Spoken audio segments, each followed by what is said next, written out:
Good evening, good morning, good afternoon, whenever you're listening or watching. This is Theo Rokos. It's fantastic to be with you. I'll be hosting the Sunset Rewind Baseball podcast this year. Couldn't be more excited about it. I was a member of the 1992 famous or infamous, depending on your viewpoint, Back Bay Bombers. So it's awesome to start with my alma mater and Coach Kevin McCaffrey. Coach, how are you? Thank you guys so much for having us. This is so neat that you guys do this for the boys and for the league. Everything is pretty special. I know, it's especially in the days of the newspapers. You can't even find newspapers anymore, right? It's a bummer. I mean, in our day, that's what you look for every day, to see the scores and all that. Yeah, no, what you guys doing, like I said, pretty neat. So couldn't be more excited to talk to you. Love talking baseball. First thing, kind of give me your background in baseball, how you got here, where the passion started, all that good stuff. Grew up, my dad was a head coach, so grew up just living on the field. He was the head coach at El Toro for a long time. I played at Laguna Hills, so I had the option. Parents gave me the option of, do you want to go to El Toro or do you want to go with your friends in Laguna Hills? And chose to go with my friends. Funny story, my brother actually went to El Toro and got to play against him in football and baseball, so that was pretty fun. Lost to my dad in the quarterfinals my sophomore year, but got to play him every year. So again, grew up baseball family. Went to school. Unfortunately, I had a couple knee injuries, so didn't make it too far as college. And then just got right into coaching right away. So I started at El Toro with my dad, at Beckman for a year, at Laguna Hills for a couple years, and then I was at uni for 11 years, and then I've been at CdM now for 8 years, and just absolutely love it. When they came after me, it was an opportunity that was just too good to be true. And you're at a school where athletics are promoted, and CdM is about athletics, and all the kids play sports, and it's big time. And so to take that step and be here, I'm just truly happy with where I'm at. I think it's 80% of students at CdM play sports, which is 80 plus, yeah, awesome. Yep, it's amazing. Yep. Were you at El Toro in the is that post Johnson era, or was you there in the thick of it? Funny story. He was my babysitter, Rob Johnson. Nice. Yeah. So he played for my dad, and he was my babysitter. Yeah, they had some. They were fantastic basketball players too. Oh, yeah. Those guys were. There was good memories of going to all those games: football, basketball, baseball. Some really good memories at South Coast League back in the heyday. Nice. Everybody always starts this conversation with pitching. I'm an old shortstop, so I like to talk about up the middle, but let's start behind the plate. Who do you have behind the plate? Talk to me about your catchers. Charlie Kaster is going to take over for us. Big hole for us this year. We had Dillon Lane, a 3-year starter for us, just has been amazing. He's been our backbone. So we didn't know who was going to do it, and Charlie's kind of won the job right now, and he's learning on the go. He's got a plus arm. And just teaching him the ins and outs. It's been great now that he's gotten to play every day. He's getting better every single day. We have high expectations for him and what he's doing. And again, you got to be able to pitch and catch, and that's such an important position in high school baseball. And I coached Dillon Lane in Little League All Stars, so we got to give a shout out to Danny. And when I run into him, he'll yell at me. But what a great kid, and that having that kind of baseball brain behind the plate. Obviously, is something that hopefully we can fill here. Like I said, he's been our rock for the last 3 years. To lose someone like that, pretty big. But yeah, like I said, we're pretty happy with where we're at. And then how about up the middle, short, second? So we're gonna go Ganon Overfelt, 3-year starter. He's played second the last 2 years. He's gonna go to shortstop for us. He's been on the basketball team and made a great run. So he's only been out with us for a week. But he's just a pure athlete, so he can do it. We're happy with that. Then Jack Phillips, a freshman, is going to take over the second base job. They've been doing that. And then up the middle, center field-wise, is Brady Goodall, 3-year center fielder for us. Sets the table, leadoff hitter. He steals bases like crazy. Again, you got to be good up the middle, and that's what we stand for. Ganon, I announced the basketball games for the boys, and Ganon, great kid, great leader. Yep. It's nice to have that senior in there at shortstop. He's not only senior leadership with him, Brady. We have a bunch of seniors, a bunch of guys that have been 3-4-year starters. But just the most important, we have such good kids, and it's such a joy as a coach and coaching staff. We get to go out. We don't have to argue with anyone. They do what we ask, and they play hard every day. It is a special group, and like I said, Ganon's one of those leaders. Talk to me about the lineup on the offensive side. So Vince Menard's our guy. He's a 4-year starter for us. He's going to really swing it for us. He's our big bat. We have a lot of, like I said, 3-year starters. They are coming back. We got Will Kiecki, Jackson McDonald, Ganon Overfelt, Brady Goodall. Those guys have all been role players, and now it's their senior year. Now they're going to be the guys that, hey, we got to expect something from you, if we're going to be successful. Other guys that are going to, Mark Solomon's going to probably be a DH type guy. Chris Shelton's right there as well. Again, lots of guys that just we're going to expect a lot from our guys. A pretty special group. Like I said, Jack Phillips being a freshman, he's got to find ways to get on. Stevie Jones is the returning MVP of the league, the Wave League. So he's a great pitcher, but also going to play right field for us, and we're going to expect his bat as well. And then you have, of course, Gannon's dad, the pride of Westmont University, Brent Overfelt, in the stands. So, yep. No, again, we got some great parents as well. Yes, very happy with this whole group. Yeah, you got a really good group of folks there. Let's talk about the pitching. I mean, first of all, congrats on the hot start. 2 shutouts back to back. That speaks an early testament to the pitching, especially this time of the year, and the defense, right? Yeah, no, I mean, that's how we're going to go. We have to pitch and play defense for us to win, and our pitchers have to keep us in games. We're not a very physical group, so we're not going to score a whole bunch of runs. Vince, Marcello, Anelli, and Stevie Jones are 1, 2, 3. Pretty elite guys. We've got Vince is going to Princeton, Marcello is going to Stonehill. Like I said, Stevie was the returning league MVP. So those will be hopefully our 3 starting guys. Now we got Isaiah Vasquez, Noah Bertrand, Evan Hesse, a transfer that came in, middle guys, and with Will Chavez probably being our back end guy. Pretty dang good. This group is pretty solid. Like I said, how they go is how we're going to go. I think the interesting thing about high school is the with it not going 9 innings, getting everybody their innings in, right? And you have a certain amount of preseason games, but in Orange County, everybody's good to a certain extent. So it's how are you managing that? How is your staff manage that? I mean, I know that's always the tough part, especially when you have a couple of really 2 or 3 aces that you could be considered anywhere else. The tough thing is, for us being a small school, we don't have the depth that a lot of schools have, and our league goes 3 games in a week. So that's going to be a difficult thing for us, is trying to get through those 3 games. It's just managing. The best thing about it is we have 2 of the best pitching coaches around.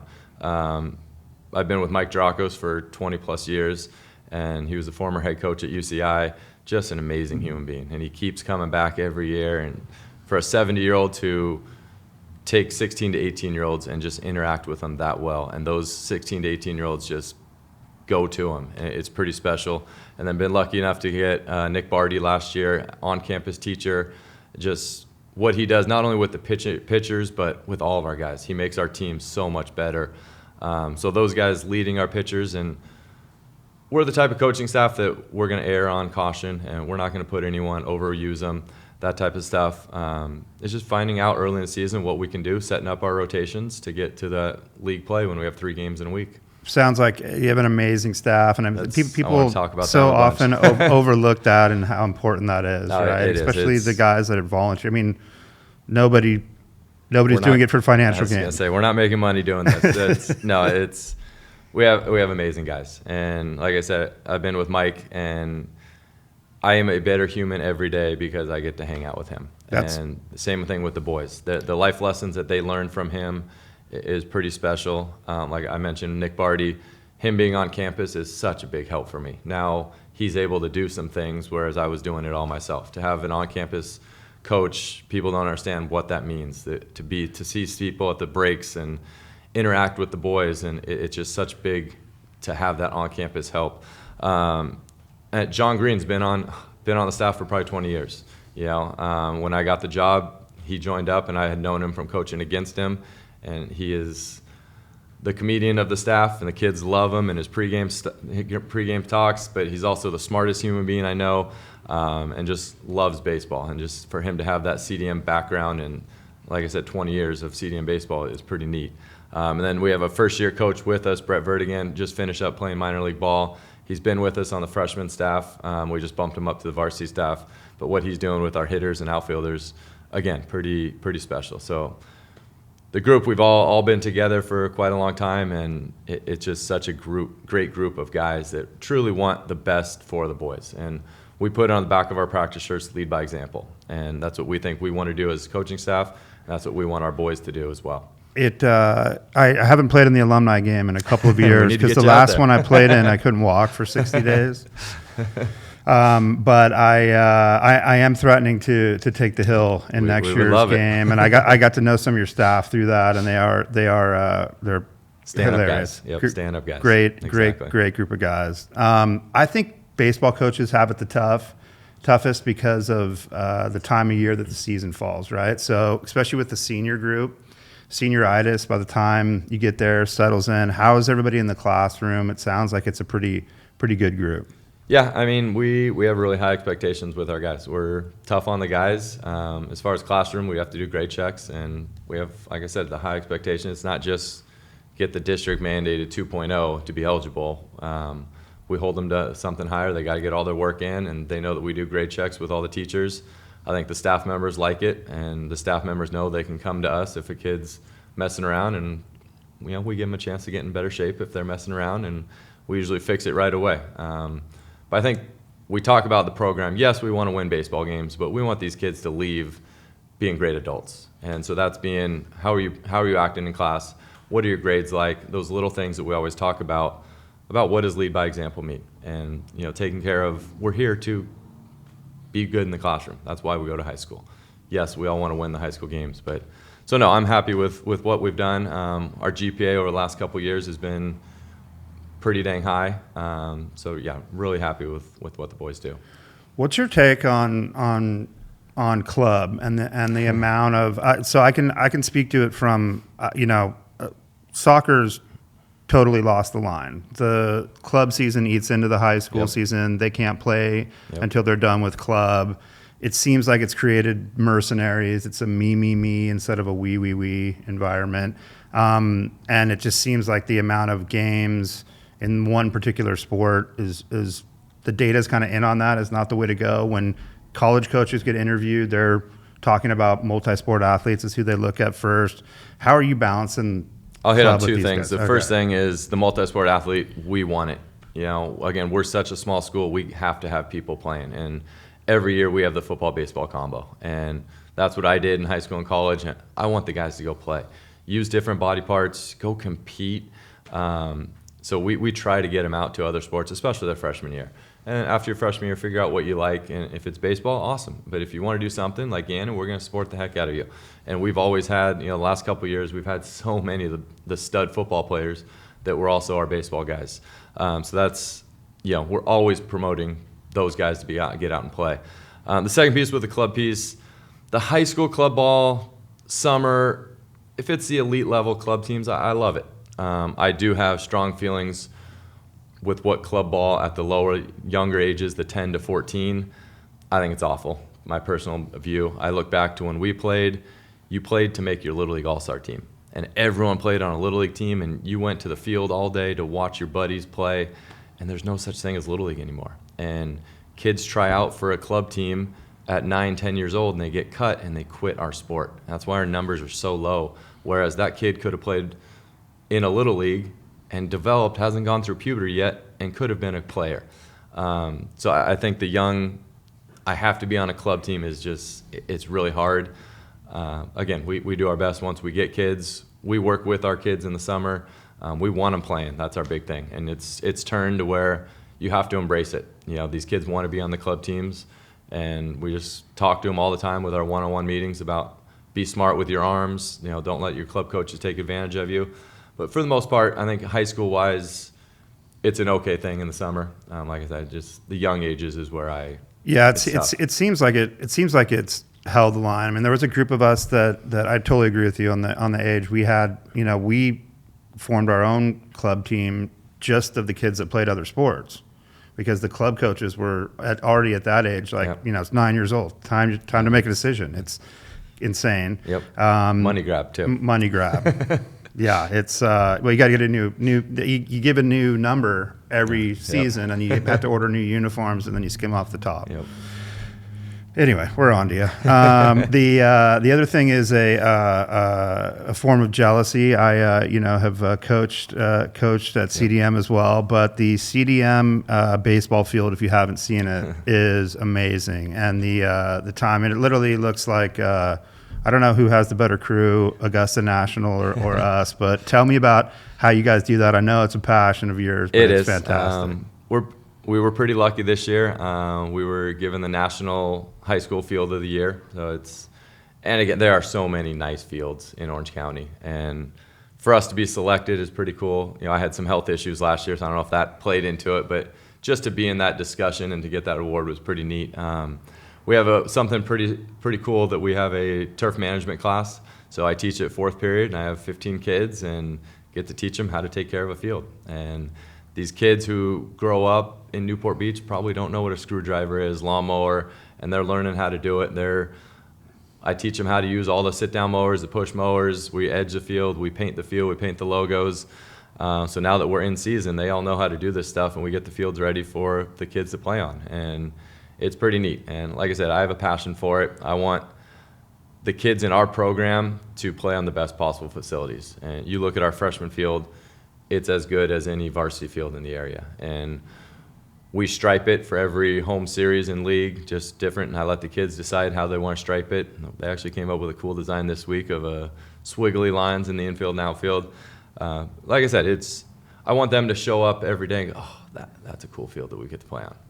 Yeah, you can tell they take a lot of pride in it. I don't want to. We're too young to harp on the health issues, but I had a brain aneurysm 9 years ago. Went through it. Energy. I mean, your energy seems great. Seems like you're doing great. No, yeah, it was definitely the toughest year of my life. I lost the hearing in my right ear, and that's been tough to kind of learn with. But yeah, I'm above ground, and like I said, I choose to live life with that positive mindset, and that's kind of how I battled this. And getting back on the field was the best therapy for me. Being out with the boys, being out with the coaches, in the sunshine, you can't beat that. So it's amazing, kind of the rebirth you have in going into that. Oh, yeah. You take time to appreciate, and I think for coaches it's great because you kind of look at the big picture again, right? Exactly. No, it definitely opened my eyes to some things. No, but if anybody gets a chance to go out there and see a game, the field just in great shape. It's definitely a source of pride for the school. This is my next one is questions for Coach. You ready for this? All right. It's not going to get personal. Favorite baseball player all time? I was a Nolan Ryan kid growing up. Always getting his cards. That's nice. Favorite Major League Baseball team? Dodgers. Same. Without a doubt. Yes. I had a lot of good jokes if you're an Angel fan. So No. You ate a lot of our content out. And then your favorite restaurant? Anything Mexican. Baja Fish Taco right here across the street. Right, that's a good one. Favorite movie?